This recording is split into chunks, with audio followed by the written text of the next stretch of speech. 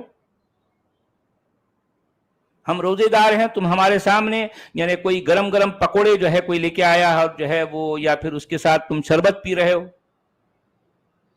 اس سے ہم کو اندر سے یعنی ہمارا روزہ اس سے بھنگ پڑ جائے گا. اور روزہ اصل میں اللہ کا حکم ہے، اور جو کوئی اللہ کے حکم پر عمل نہ کرے بلکہ جو عمل کرنے والوں کو تکلیف دے یا ان کے روزے کو بھنگ کرنے کی کوشش کرے تو گویا اللہ سے جنگ کر رہا ہے. اب بتائیں. تو سچ والا جی ایسا سعودی میں ہوتا ہے کیا کہ جی ہوتا تھا میرے روزہ زمانے بند میں، نہ ہو؟ جی ہاں وہاں پر ہوتا تھا، جن میں کوئی کاروبار جو ہے وہاں نہیں ہوتے تھے، جن میں ساری دکانیں بند، سوائے اس کے کہ جو ہے کوئی مان لو یعنی کوئی باربر شاپ ہے یا پھر کوئی اور اس طرح کا کوئی کام ہے، کوئی موبائل شاپ ہے، اس طرح کا تو کام جو ہے دن میں چل جاتے تھے. لیکن اچھا ایون سپر مارکیٹ وغیرہ بھی جو ہوتے تھے تو وہ بھی دوپہر کے بعد کھلتے تاکہ وہ اب جو روزہ افطار کرنے کے لیے لوگ آئیں گے اور خریدی کریں گے نا ان کے لیے. مگر مان لو ظہر تک یعنی دن میں تقریباً 1-2 بجے تک تو سارا کا سارا بازار بند رہتا، سارا بازار، اور رات میں تقریباً جاگتے رہتے.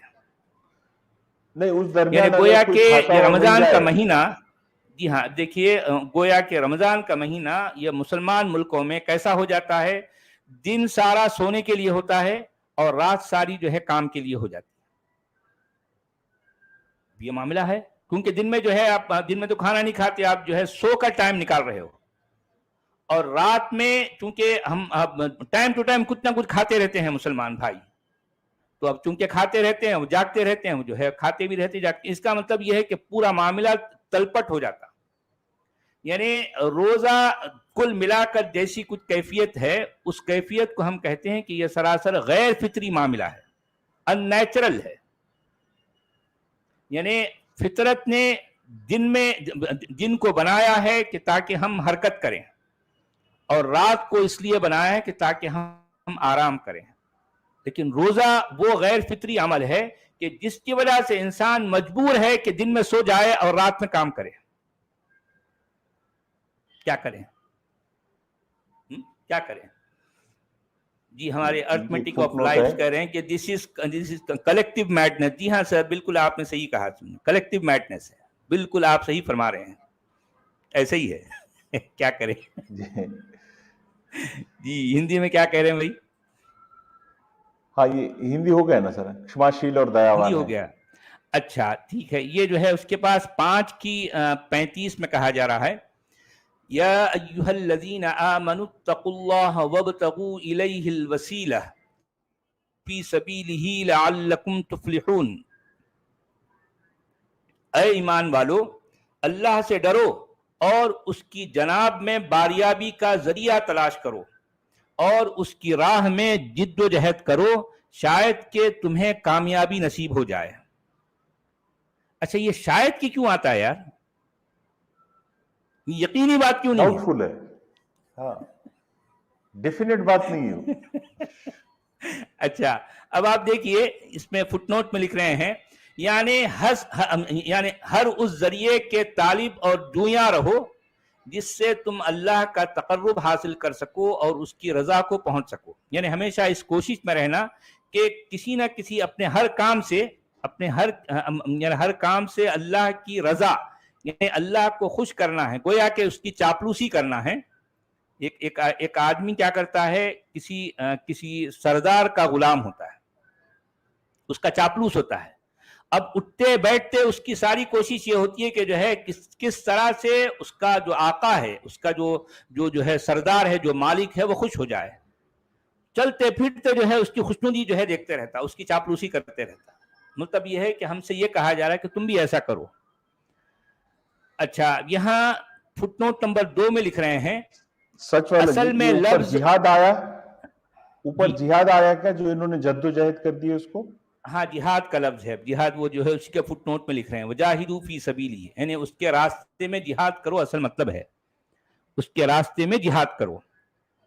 اچھا اس کے راستے میں جہاد کرو کا کیا مطلب ہے؟ تو یہ مودودی صاحب یہاں بیان کر رہے ہیں. اصل میں لفظ جاہدو استعمال فرمایا گیا ہے جس کا مفہوم محض جد و جہد سے پوری طرح واضح نہیں ہوتا. مجاہدے کا لفظ مقابلہ کا مقتضی ہے اور اس کا صحیح مفہوم یہ ہے کہ جو قوتیں اللہ کی راہ میں مزاحم ہیں، یعنی جو قوتیں جو طاقتیں اللہ کے خلاف کام کر رہی ہیں دنیا میں جو بھی انسان یا جو بھی نظام اللہ کے خلاف کھڑا ہوا ہے اس کے خلاف کھڑے ہو جانے کو جہاد کہتے ہیں. آپ سمجھ رہے ہیں؟ مودودی صاحب یہاں پر بالکل صحیح بتا رہے ہیں. جہاد یہی ہے. مجاہدے کا لفظ مقابلے کا مقتضی ہے، یعنی یہ ہمارے جو ہے بہت سے لوگ آ کر کہتے ہیں نہیں بھی جہاد کا مطلب نفس کا جہاد ہے، ایک جو ہے ایک جہاد اکبر ہوتا ہے، ایک جہاد اصغر ہوتا ہے۔ اصل میں جہاد اکبر تو اپنے آپ سے جو ہے لڑنا ہے، اپنے آپ کے جو ہے اپنے نفس سے لڑنا ہے۔ یہ سراسر غلط بات ہے، قرآن میں اس طرح کا کہیں ذکر ہی نہیں ہے۔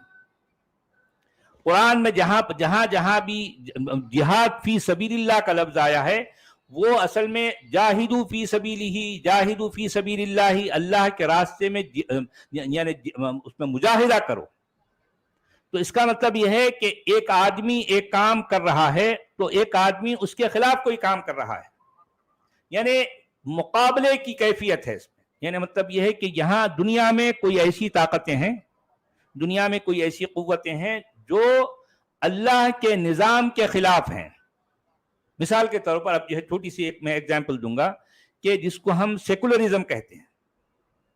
اب سیکولرزم اگر دیکھا جائے تو وہ قرآن اور اسلام کے بالکل الٹ ہے، بالکل خلاف ہے، کیونکہ قرآن کا یہ کہنا ہے کہ دین اور دولہ کہتے ہیں اسٹیٹ کو، دین کہتے ہیں اللہ کا سسٹم۔ یہ سسٹم اصل میں یہ دولہ اسٹیٹ پر نافذ ہو جائے، لاگو پڑ جائے، اس کو جو ہے وہاں پر اس کا نفاذ ہونا چاہیے۔ دین کا لاگو ہونا اسٹیٹ پر لازم ہے، ضروری ہے۔ اب اگر مان لو اب یہ تو سیکولرزم کیا کہتا ہے، نہیں بھائی تمہارا دین تمہارا ایمان اس کو بازو رکھو اپنے گھر میں، یہ اسٹیٹ پر تمہارا دین تمہارا ایمان تمہاری کتاب تمہارا اللہ رسول نہیں چلے گا۔ آپ سمجھ رہے نا؟ تو اس کا مطلب یہ ہے کہ سیکولرزم جہاں بھی ہے، اب قرآن اس کو یہ حکم دے رہا ہے اپنے ماننے والے کو کہ تم اس سیکولرزم کے خلاف تم کو اٹھ کھڑے ہونا ہے، اور یہی مجاہدہ ہے اور یہی جہاد ہے۔ آپ سمجھ رہے بات کو؟ یعنی مجاہدے کا لفظ مقابلے کا مقتضی ہے، یعنی مقابلہ، یعنی مطلب مجاہدہ کیا ہے، یعنی کوشش ون سائیڈڈ نہیں ہے، دو سائیڈڈ۔ یعنی ہمارے مطلب اسلام کے خلاف یا اللہ کے خلاف دنیا میں جو طاقتیں کار فرما ہیں ان کے خلاف اٹھ کھڑا ہونا اور ان کو دبانا، ان کو کچلنے کی جو ہے مطلب اب تم آگے بڑھنا، یہ ہے اصل میں جہاد۔ اس کو کہتے ہیں جہاد۔ جہاد اپنے آپ کو نہیں بھئی میں جو ہے میں اس وقت یعنی مطلب 2 سیب کھانا چاہتا ہوں، میرا نفس بولتا ہے، لیکن میں اپنے نفس پر کنٹرول کر کے نہیں میں 1 سیب پہ گزارا کر لوں گا، نہیں، یہ جہاد نہیں ہے، جھوٹ ہے، جھوٹ ہے۔ ارے یار اتنی تم قرآن صاف کہہ رہا ہے جہاد فی سبیل اللہ، یہی ہے نا؟ تو مودودی صاحب کہہ رہے ہیں کہ مجاہدے کا لفظ مقابلے کا مقتضی ہے، اور اس کا صحیح مفہوم یہ ہے کہ جو قوتیں اللہ کی راہ میں مزاحم ہیں، یعنی جو ہے مطلب جو ٹکرا رہی ہیں، تم کو خدا کی مرضی کے مطابق چلنے سے روکتی اور اس کی راہ سے ہٹانے کی کوشش کرتی ہیں، جو تم کو پوری طرح خدا کا بندہ بن کر نہیں رہنے دیتی اور تمہیں اپنا یا کسی غیر اللہ کا بندہ بننے پر مجبور کرتی ہیں۔ گویا کہ اگر ایک آدمی سیکولرزم کی تائید کرتا ہے یا مان لو اس اسٹیٹ میں رہنا چاہتا ہے جہاں پر جو اسٹیٹ سیکولر ہے، ٹھیک ہے، تو اب اگر کوئی شخص یعنی یہ کوشش کرے کہ نہیں بھائی سیکولرزم نہیں چلے گا، یہاں پر تو اللہ کی حکومت ہونی چاہیے، اللہ کا قانون نافذ ہونا چاہیے، اب جو شخص ایسی کوشش کر رہا ہے تو وہ سیکولرزم کا جو ہے جو تائید کرنے والا ایسے شخص کو اگر جو ہے دبانے کی کوشش کرے تو اس کا مطلب اب اس شخص پر جہاد فی سبیل اللہ یا قتال فی سبیل اللہ لازم آ جائے گا۔ سیکولرزم قرآن کے مطابق طاغوت ہے، اور جو کوئی طاغوت کی تائید کرے، جو کوئی طاغوت کو نافذ کرنا چاہے دنیا پر، تو یہ پھر جو ہے قرآن یا قرآن کو ماننے والا چپ نہیں رہ سکتا۔ تو اب دیکھیں کہ تمہیں اپنا یا کسی غیر اللہ کا بندہ بننے پر مجبور کرتی ہیں، ان کے خلاف اپنی تمام امکانی طاقتوں سے کشمکش اور اور جو ہے کیا کرو، تم کو کیا کرنا چاہیے، جد و جہد کرنا، اسی کا نام جہاد ہے۔ اسی جد و جہد پر تمہاری فلاح و کامیابی کا اور خدا سے تمہارے تقرب کا انحصار ہے۔ اس طرح یہ آیت بندہ مومن کو ہر محاذ پر چومکھی لڑائی لڑنے کی ہدایت کرتی ہے۔ اب دیکھیں، آپ دیکھ رہے ہیں کیا کیا کہہ رہے ہیں، واہ واہ واہ، اس طرح ہاں دیکھیں، یعنی اس طرح یہ آیت بندہ مومن کو ہر محاذ پر